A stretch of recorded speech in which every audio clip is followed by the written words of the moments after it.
सभी बेटियों को सुप्रभात। सुप्रभात।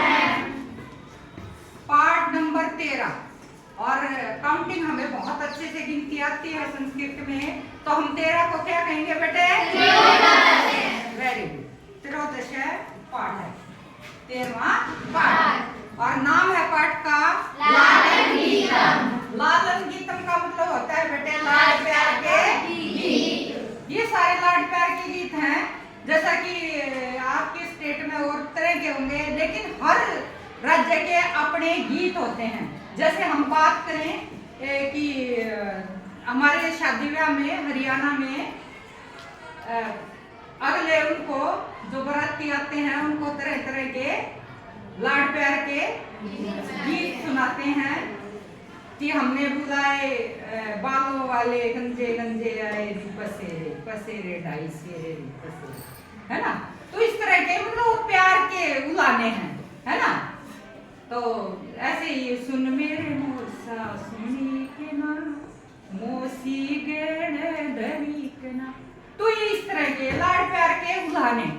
इसी तरह के लोकगीत हर राज्य के होते हैं बेटे, तो ये कुछ इसी तरह के लाड प्यार के गीत हैं। लालन गीतम इस पाठ का नाम है। देख लेते हैं कि क्या है ना। तो पाठ नंबर लालन गीतम 13 और इसका पहला ही श्लोक है बेटे। ये क्या है कि प्रस्तुत जो पाठ है हमारा ये लालन गीतम, इसके जो लेखक हैं वो है संपदानंद मिश्र। कौन है? संपदानंद मिश्र। संपदानंद मिश्र ने इस पूरे पाठ के जरिए ये बताया है कि प्रातःकालीन सुबह की जो बेला होती है उस प्रभात बेला में कैसे कैसे पक्षी जो हैं वो अपनी भाषा में चहकते हुए गीत गुनगुनाते हैं। प्रकृति जो है वो भी फूल से लेके पहाड़ जो भी है, कल कल करती नदियां, उनकी भी आवाज वो भी एक गीत की तरह सुनाई पड़ती है। तो पूरी प्रकृति की छटा को उन्होंने इसमें बताया, ठीक है। तो ये इस पाठ का ये रहेगा। तो पहले ही अगर हम बात करें श्लोक की, उदिते सूर्य धरणी विहस्ती। उदिते सूर्य धरणी विहस्ती। अभिहस्ती होता है बेटे हंसना, इंग्लिश में लाफिंग, है ना। और हम बात करें संस्कृत की तो विहस्ती का मतलब हंसना और उदिता का मतलब होता है उगना। कहते हैं कि जब सूर्य उदय होता है तो पूरी पृथ्वी हंसती है। पृथ्वी को हंसते हुए देखा है। कहने का तात्पर्य क्या है? कहने का तात्पर्य यह है कि अब हंसती ही तो है, जो ही सूर्य की किरण पड़ेगी पूरे फूल जो हैं खिल जाएंगे, ठीक है। हम सर्दी से ठिठुर रहे हो, जो ही किरण आएगी हाँ मजा आ गया, कहते हैं ना हम खिल रहे हैं, हंस रहे हैं। तो पूरी प्रकृति पशु पक्षी जो भी हैं पूरी तरह से खिल उठते हैं, लगता है कि जैसे हंस रहे हैं।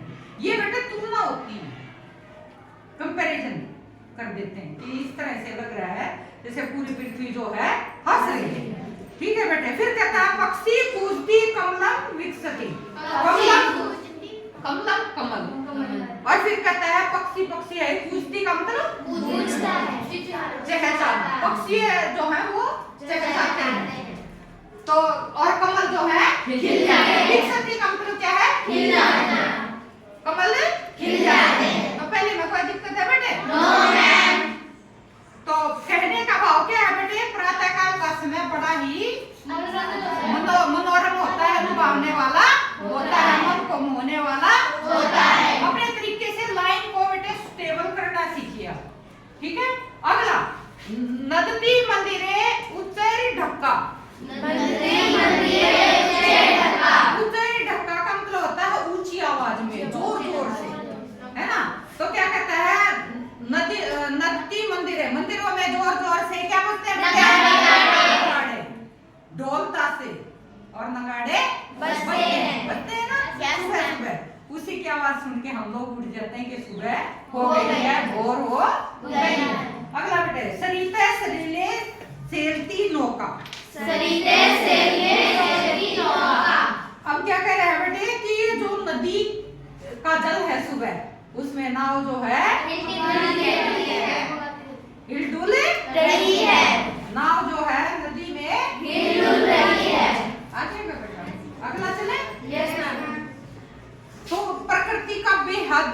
सौंदर्यकरण का ये नजारा है जो लेखक बता रहे है ना।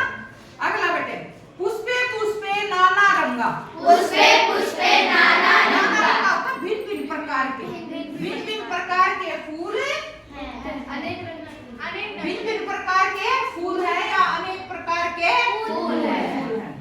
फूलों के रंग भिन्न भिन्न प्रकार के हैं। कोई लिली का नीला है, कोई लाल कलर है, पीला है, लेमन कलर है, गुलाबी है, तरह तरह के, ऑरेंज कलर है ना, मैरून डार्क मैरून कलर गेंदे का है ना, ऐसा कुछ येलो, तो तरह तरह के। फिर कहता है तेषु डैन्ते चित्र पतंगा।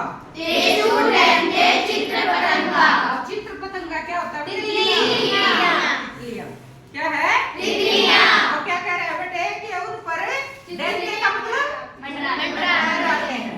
तो वही रखते, तितलियां उन पर क्या करती है बेटे? मंडराती है ना, एक फूल से दूसरे फूल पर, और बड़ी ही अच्छी लगती है। चाहे कितना ही इंसान दुखी क्यों ना हो, उड़ती हुई रंग बिरंगी तितलियों को देख कर खुश हो जाता है, खुशी हो जाता है। अगला बेटे, वृक्षे वृक्षे नूतन पत्रम। वृक्षे वृक्षे नूतन पत्रम। वृक्ष पेड़ है, नूतन नया, और पत्रम पत्ते।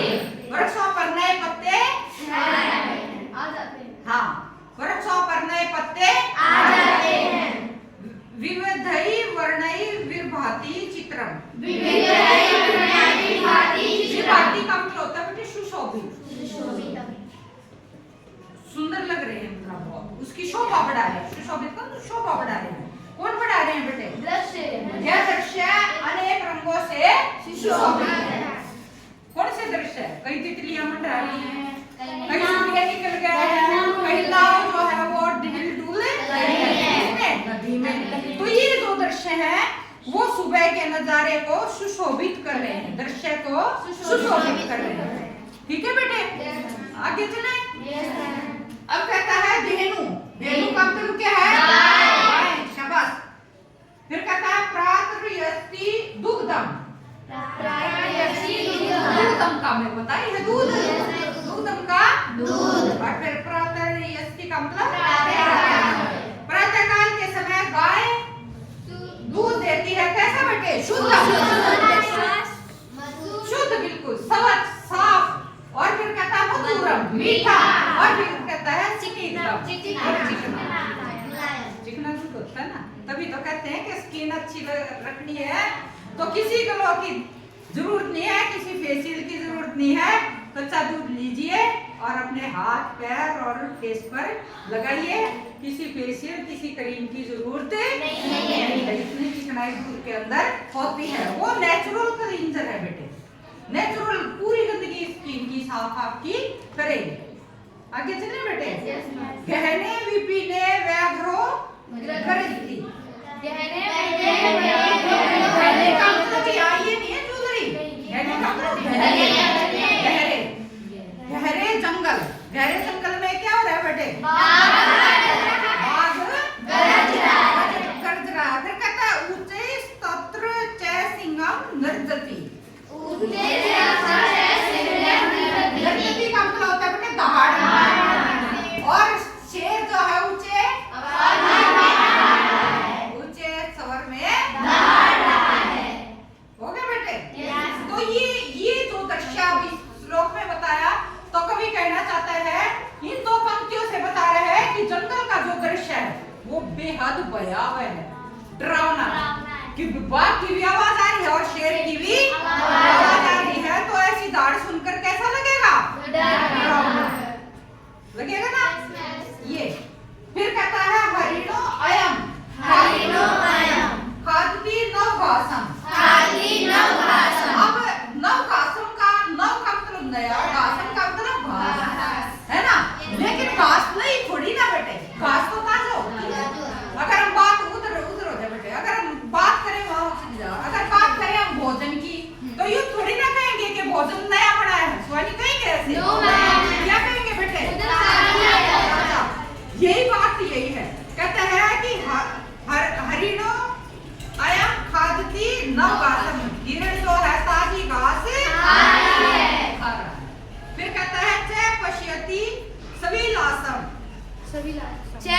गति शविलासम। फिर कहता है शविलासम का मतलब होता है बेटे खेल के तरीके से, खेल के तरीके से। तो अब क्या कह रहा है कि वो जो है इधर उधर पश्यति, इधर उधर देख कर खेल के भाव से क्रीड़ाएं कर रहा है। हिरण का बच्चा बहुत फास्ट होता है, कभी हो गया फिर उधर गया, तो ऐसे वो जो है अपनी पूरी उछल कूद करते हुए होता है। सबसे ज्यादा चुस्त गिलहरी और हिरण का बच्चा ही होता है बेटे। एक सेकंड में आप यहाँ देखोगे, दूसरे पल देखोगे वो गया। ऐसे गिलहरी को देख रहे हैं, अब यहाँ है पकड़ी जल्दी जल्दी सी गिलहरी, 2 मिनट में गिलहरी जो है पेड़ के ऊपर चली जाएगी। तो ये दोनों जो है बेहद फुर्तीले हैं। फुर्ती की अगर बात की जाए तो दोनों ही बेहद फुर्तीले हैं। ठीक है बेटे। आगे कहता है उष्ट्रे तुंगे मंदम गस्ती। उष्ट्रे तुंगे मंदम गस्ती। अब तुंगे का मतलब होता है बेटे ऊंचा, तो ऊंचा है। उष्ट्रे का मतलब ऊंट। ऊंट जो है क्या बेटे? ऊंचा। ऊंट ऊंचा ऊंट। फिर क्या दे रखा है बेटे? मंदम। मंदम का मतलब धीरे धीरे गस्ती का मतलब जा रहा है। ऊंचा ऊंट धीरे धीरे जा रहा है। फिर कहता है पृष्ठे परिश्रम भारम निवहति, और वो अपनी पीठ पर क्या कर रहा है बेटे? भार को ढो रहा है। ऊंचा ऊंट धीरे धीरे जा रहा है और अपनी पीठ पर भार ढो रहा है। अगला बेटे इसमें क्या कहा है बेटे? कि ऊंट की पीठ पर बोझ है और वो धीरे धीरे जा रहा है। ये इसका भाव है। ठीक है। अगला कहता है घोटक राज है। घोटक राज आता घोड़ा। घोटक राज है घोड़ा। फिर कहता है शिप्रम भावती। शिप्रम भावती। शिप्रम का मतलब है तेज। तेज। अगर बात की जाए तेज की, किसी भी चीज की तेजी की अगर तुलना की जाएगी तो किससे की जाएगी? घोड़े से। कहता है घोड़ा जो है वो तेज गति से दौड़ रहा है। धावती का मतलब दौड़ रहा है। फिर कहता है धावन समय की मैं पीना खादती, और वो दौड़ते समय कुछ नहीं खाता है। दौड़ते समय वो कुछ भी खाता नहीं है। तो इसमें घोड़े की विशेषताओं का वर्णन किया है कि वो उसकी 2 विशेषता है कि वो दौड़ता बहुत तेज है और वो दौड़ते समय कुछ नहीं खाता है। Is that clear? Yes, ma'am. अगला बेटे पश्चात बलूक में करालम। करालम होती है बेटे ताली। इंग्लिश में हम क्लैपिंग कहते हैं बेटे। तो कराले का मतलब है ताली, और इंग्लिश में क्लैपिंग और संस्कृत में करालम। ये बेटे जब हम भाषाओं की बात करें तो कोशिश किया करो कि जो जनरल वर्ड है हमारे, जो हम डेली रूटीन में बोलते हैं, तो उसकी कोशिश करो कि हिंदी, संस्कृत और इंग्लिश तीनों को हम लेके चले, ताकि 3 भाषाओं पे हमारी पकड़ हो। और जिसके पास शब्दकोश ज्यादा है वो अगले को सुनने के लिए बाध्य करता है। ये व्यक्तित्व का एक अभिन्न अंग है कि शब्दकोश जितना उतना उसकी पकड़ अगले जो सामने वाले हैं उन पर ज्यादा बनेगी। कहते हैं ना कि थैले में जिसके जितना माल है पैसा उतना ही जाएगा, है ना? तो ये है बेटे। फिर कहता है नृत्यति पश्यत बलूक मिम करालम। तो क्या कहता है इस ये पश्यत मतलब देखो, और बलूक मिम का मतलब क्या है? भयानक। इस भयानक भालू को देखो जो नृत्य